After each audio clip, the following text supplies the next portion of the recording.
अरे क्या कर रही हो? सूर्या तो अभी पूजा कर रहा है, उसको डिस्टर्ब नहीं करो। हैं? आ गया आ गया। चलो हम साथ में करते हैं ना पूजा, चलिए ना। हाँ, दोनों साथ में करो। मेरे फ्रेंड्स कहते हैं कि लड़कों को पायल की आवाज बहुत लुभाती है। तुम्हें भी ये आवाज लुभा रही है ना? ये जगह खाली है ना? सच सच बोलो।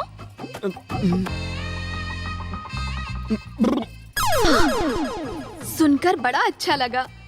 मेरी जिसके साथ शादी होगी वो जीवन भर बहुत ही मस्त रहेगा, ऐसा मेरे फ्रेंड्स कहते हैं।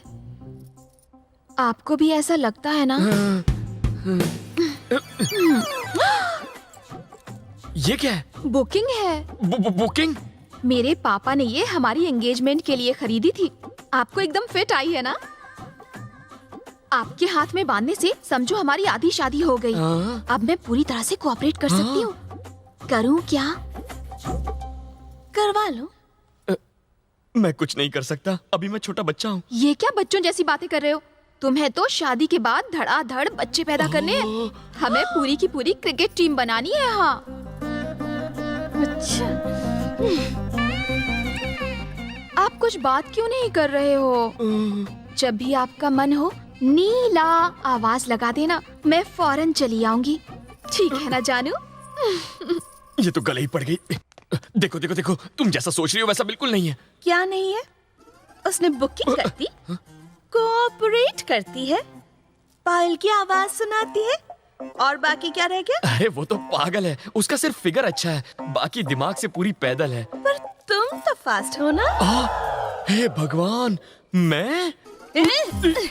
बनो मत। धड़ाधड़ दर्जन बच्चे चाहिए। एक दर्जन बच्चे के लिए कितनी शादी करोगे? घूंसा मार के दांत तोड़ दूंगी। फिगर अच्छा है, फिगर। ये दांत तोड़ देगी और वो मेरा पीछा नहीं छोड़ेगी। हे भगवान, ये सब लफड़े मेरे साथ ही क्यों होते हैं?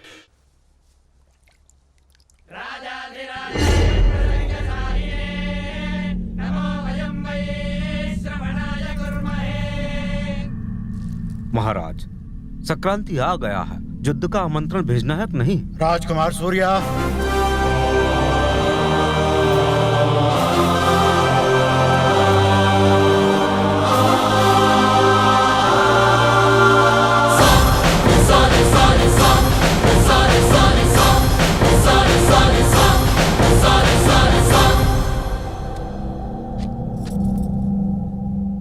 इनको कह दो कि हम कल युद्ध का आमंत्रण लेकर आएंगे।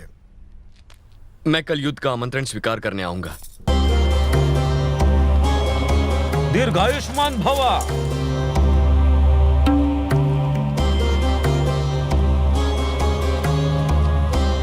राज प्रताप, राजकुमार को उनका राज्य दिखाया जाए। आप भी चलिए, सैर हो जाएगी। तुम अकेले जाओ। अकेला क्यों जाऊं? अरे बाप रे, ये रथ क्यों ला रहे हैं? हम गाड़ी में जाते हैं ना। रथ में सवार हो जाओ।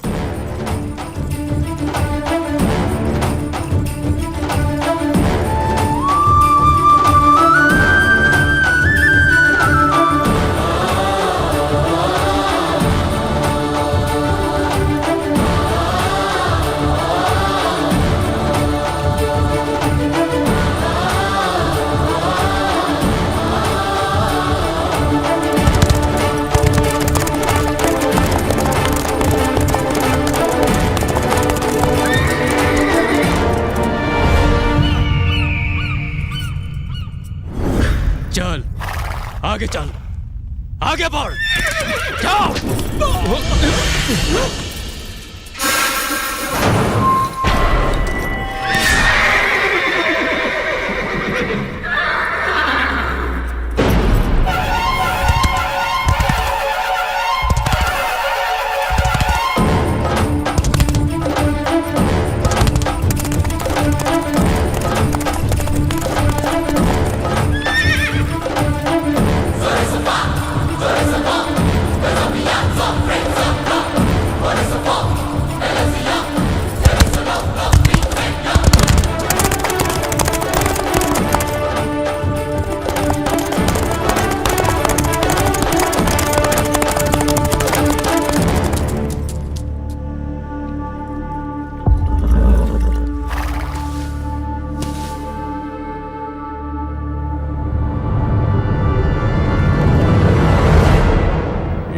ऑनर है? सूर्य नारायण प्रताप।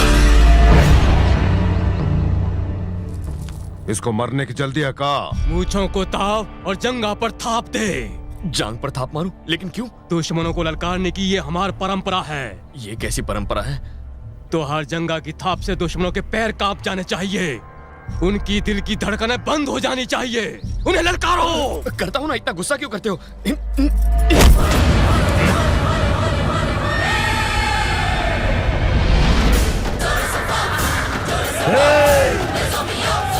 रुको रे! कल मंदिर में हमारी मीटिंग है ना, बुझने से पहले लोग बहुत भड़कती है, बुझा देंगे हम।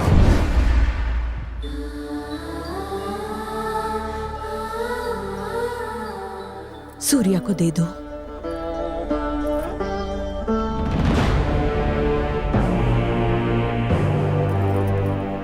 वो लड़का हमारे घर में हमको ललकारता है,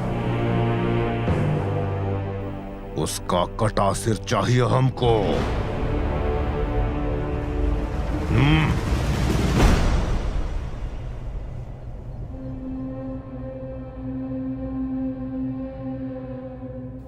तो क्या मुझे वाकई युद्ध करना पड़ेगा?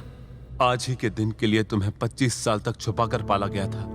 सब लोग तुम्हारा इंतजार करते रहे, तुम्हारा परिवार इसी दिन के लिए तुम्हारा इंतजार करता रहा, और हमारा दुश्मन भी इसी दिन का इंतजार करता रहा।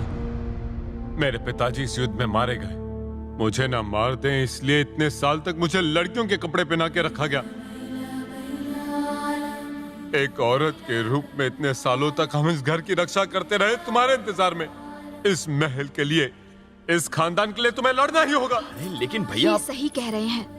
जो आग इनके दिल में है, वही आग मेरे दिल में भी है। उन्होंने मेरे पापा की आंखें निकाल ली।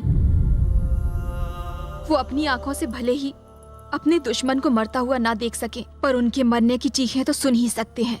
इसी मकसद को पूरा करने के लिए पापा यहाँ आए हैं। मैं और मेरे पापा एक दिन भी चैन की नींद नहीं सो पाए। हम लोगों को चैन की नींद तभी आएगी जब तक के उन दरिंदों की मौत की चीखें नहीं सुन लेते। मेरे पापा की खुशी के लिए उनकी लाशें बिछा दो।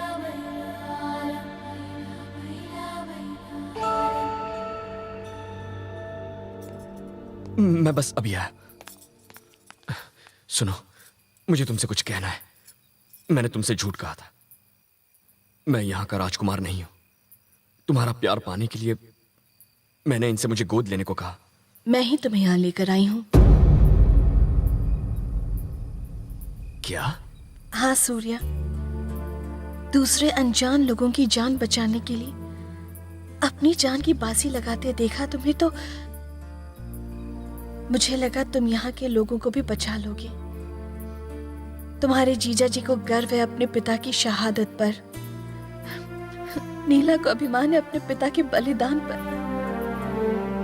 लेकिन मेरे पास गर्व करने के लिए कुछ नहीं। मेरे पापा ने अरबों रुपए कमा लिए, लेकिन अभिमान नहीं कमाया। उस अभिमान की ज्वाला मैंने तुम्हारे अंदर देखी। तुम्हारे अंदर की आग इस बुराई को खत्म कर देगी। मैं नहीं जानती मैं तुमसे कितना प्यार करती हूँ, लेकिन इतना जानती हूँ कि तुम्हारे बिना मैं मर जाऊंगी। इस धर्म युद्ध में अगर तुम्हें कुछ हो गया तो तुम्हारे साथ मेरी चिता चलेगी। कल सुबह तुम्हें इस युद्ध का आमंत्रण स्वीकार करना होगा। लोगों को शादी का न्योता देते हुए सुना है, लेकिन यहाँ तो युद्ध का न्योता बांट रहे हैं। कहाँ फंस गया मैं? सबके सब मिलकर मुझे बलि का बकरा बनाने पे तुले हुए हैं। सोचा था इस राज्य का राजकुमार बनूंगा। अबे काहे का राजकुमार? मेरा सारा बैंक बैलेंस खा गए ये लोग। मुझे तो घिस घिस के निचोड़ दिया इन्होंने। वही ना साले, ये सारा प्लान तो तेरा था ना? नहीं छोड़ूंगा तुझे। 6,000 करोड़ के प्लान पर तुमने पूरा पानी फेर दिया और अब मुझे दोष दे रहे हो। रॉयल फैमिली का सरनेम तुम्हें चाहिए था, मुझे नहीं। पर एक बात है, उन सबको बड़ा नाज था, बहुत प्यार करते थे तुझसे यार। प्यार तो मैं भी उनसे करता था। माँ, बहनें, इतना अच्छा परिवार, उनको छोड़ने का दुख तो मुझे भी होता है यार। पर ये मार काट क्यों करनी है? ये 25 साल तक इसलिए नहीं लड़े क्योंकि राजकुमार नहीं था ना। अगर राजकुमार चला गया तो लड़ाई नहीं होगी। तो भाई, क्या हम हमेशा के लिए जा रहे हैं? नहीं यार, लड़ाई सिर्फ 2 दिन चलने वाली है। 2 दिन के लिए गायब हो जाते हैं, फिर सारी प्रॉब्लम खत्म। संक्रांति के बाद वापस चले आएंगे। ज्यादा से ज्यादा क्या होगा, वो मुझे डांटेंगे ना, 1-2 थप्पड़ लगाएंगे, कायर कह लेंगे, वो सब मैं सह लूंगा, लेकिन खून खराबा नहीं होगा ना, यही चाहता हूं। चल।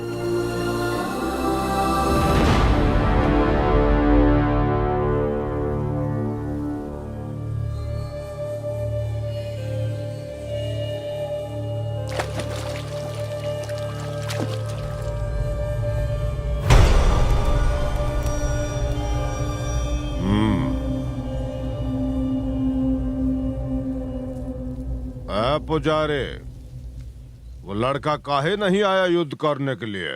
डर कर कहीं भाग तो नहीं गया? शेर की खाल में चूहा है का? सूर्य प्रताप जब तक नहीं आता है सरकार, हमें उसकी प्रतीक्षा करनी ही पड़ेगी। जिस दिन से उसने हमको ललकारा उस दिन से वो हमारा शिकार है। ढूंढो उसे, हमें उसके 100 टुकड़े चाहिए। सूर्यवंशियों को घसीट कर लाओ। उनकी औरतों को हमारे घर के अलावा कोई मर्द हाथ नहीं लगाएगा। जाओ, खबरदार जो खाली हाथ लौटा तो। याद है ना हमने क्या कहा? हमें उनके पूरे 100 टुकड़े चाहिए।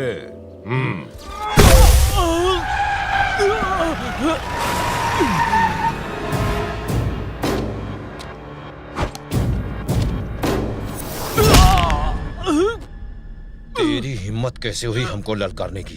तू उस कमीने को लाया था हमको ललकारने की। शोर कैसा है? कौन है?